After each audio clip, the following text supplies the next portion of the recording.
सौर लालटेन क्या है?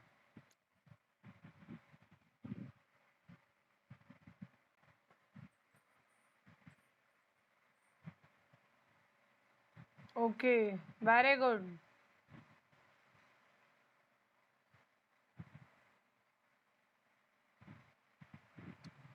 अगला देखिए, जैव ऊर्जा किसे कहते हैं? जैव ऊर्जा,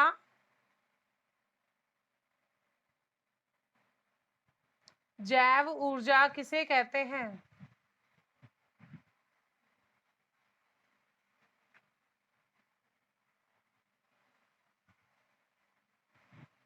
वेरी गुड। अब अंकुर यादव बताएगा। अंकुर, नेक्स्ट क्वेश्चन है, सूर्य के उदय होने पर इनमें क्या क्या परिवर्तन दिखाई देता है? किन में? पहला है हमारा, सूर्य के उदय होने पर चांद में क्या परिवर्तन दिखाई देता है? बताइए। जब सूर्य उदय होता, हाँ,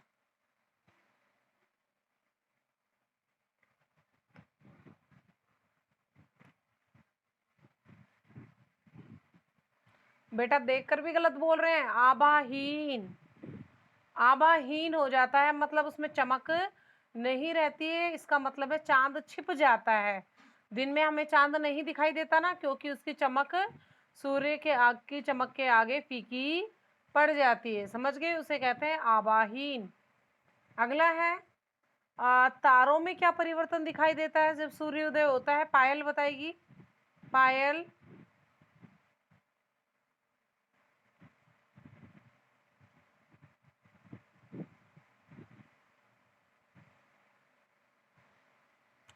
अविका, अविका,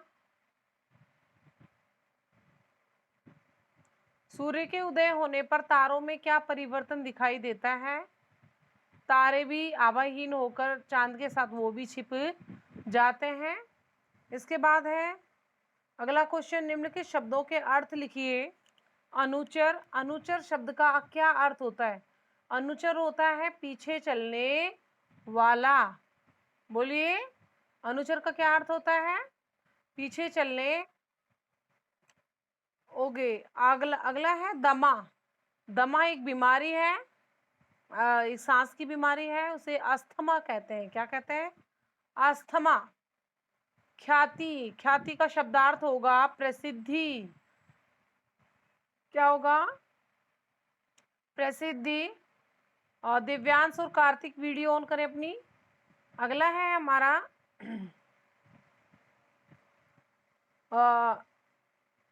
सर्वव्यापी। कार्तिक, सब जगह है मौजूद। आस्था, अनम्यूट करके बोले। आप बोल रहे हैं लेकिन आपकी आवाज नहीं आ रही है, अनम्यूट करके बोले। सब जगह मौजूद। मैं एक बार दोबारा से बता रही हूं। अनुचर पीछे चलने वाला, दमा अस्थमा, ख्याति प्रसिद्धि, सर्वव्यापी सर्व सभी जगह मौजूद या सभी जगह मिलने वाला। इसके बाद हम बात करते हैं कि निम्नलिखित पंक्तियों को पढ़कर पूछे गए प्रश्नों के उत्तर लिखिए। आपका पाठ कौन सा है? ये 6। आ रही रवि की सवारी, नव किरण का रथ सजा है, कली कुसुम से पथ सजा है, बादलों से अनुचरों ने स्वर्ण की पोशाक धारी।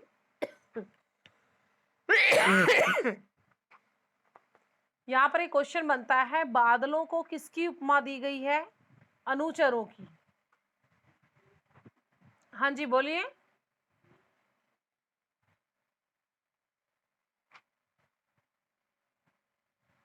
हाँ बेटा, कोई कुछ कहना चाह रहा था?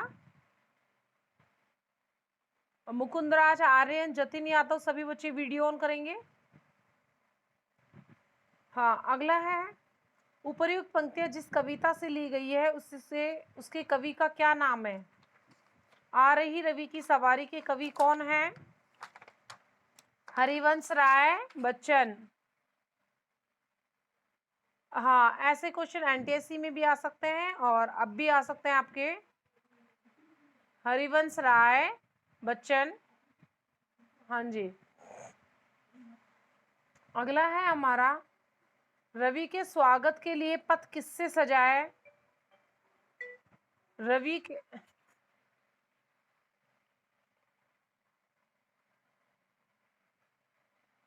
बादल, रवि के स्वागत के लिए पथ किससे सजा है? कली कुसुम से।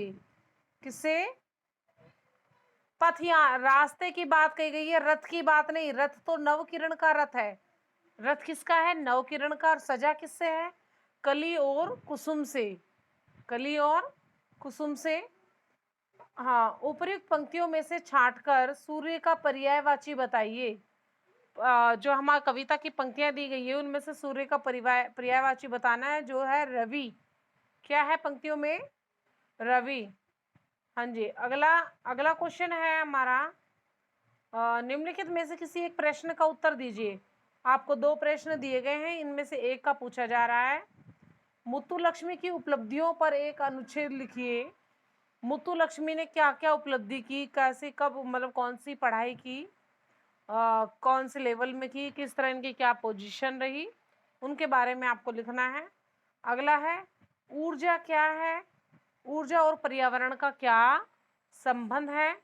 ये आपका 3 मार्क्स का था, एक ही प्रश्न, मतलब ये दीर्घ प्रश्न था।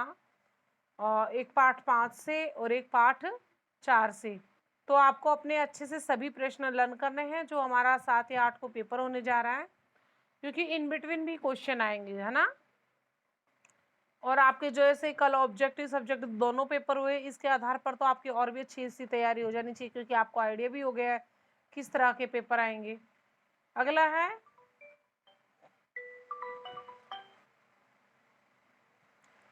कि बसों की कुव्यवस्था से चिंतित दो सखियों की बातचीत संवाद के रूप में लिखिए।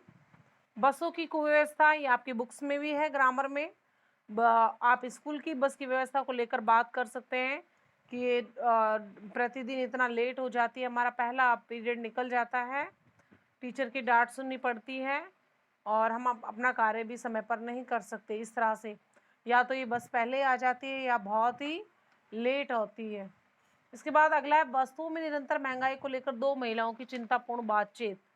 वस्तु में महंगाई हो गई है, कीमतें बढ़ गई, उनका दर बढ़ गया है, तो दो महिलाएं सब्जी, मान लो सब्जी खरीदने गई है, कपड़े खरीदने गई है मार्केट में, घर में, तो किस तरह से वो बातचीत करती है, उसका संवाद के रूप में अपने वाक्य बना करके आपको करना है।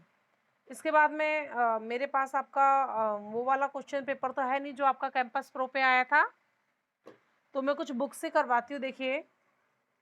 हाँ, तो कीर्ति गायन कौन कर रहे हैं? पाठ 6 में आ रही रवि की सवारी, इसमें एक क्वेश्चन है, कीर्ति का गायन कौन कर रहे हैं, मतलब रवि की जो विशेषता है, सूर्य की विशेषता का बखान कौन कर रहे हैं?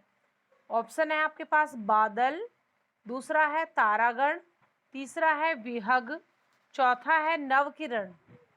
तो कीर्ति का, देखो, विहग, बंदी और चारण गा रहे हैं कीर्ति गायन। कौन कौन? विहग, बंदी और चारण। अब इन चार ऑप्शन, इनमें से हमारे पास एक ऑप्शन आया है विहग, तो हमारा राइट आंसर होगा विहग। ओके। इसके बाद अगला है, सूर्य किसके रथ पर सवार होता है? नवकिरण के। सूर्य किसके रथ पे सवार होता है? नवकिरण के। ओके। अगला है, रात का राजा किसे कहा गया है? Very good, very good. रात का राजा चंद्रमा को कहा गया है। किसे कहा गया है? चंद्रमा को। हाँ जी। कवि सूर्य की विजय से भी प्रसन्न क्यों नहीं हो पाता? कवि सूर्य की विजय से भी प्रसन्न क्यों नहीं हो पाता? क्योंकि वो दूसरों को आबाहीन करके खुद का यशस्वी कीर्ति बखानना उसे पसंद नहीं है। ये दूसरे को पीछे छोड़कर अब खुद को आगे बढ़ना भी अच्छा नहीं लगता। अगला है, सूर्य चांद को क्या देता है? रोशनी कह सकते हैं, प्रकाश कह सकते हैं। सूर्य चांद को अपना प्रकाश देता है।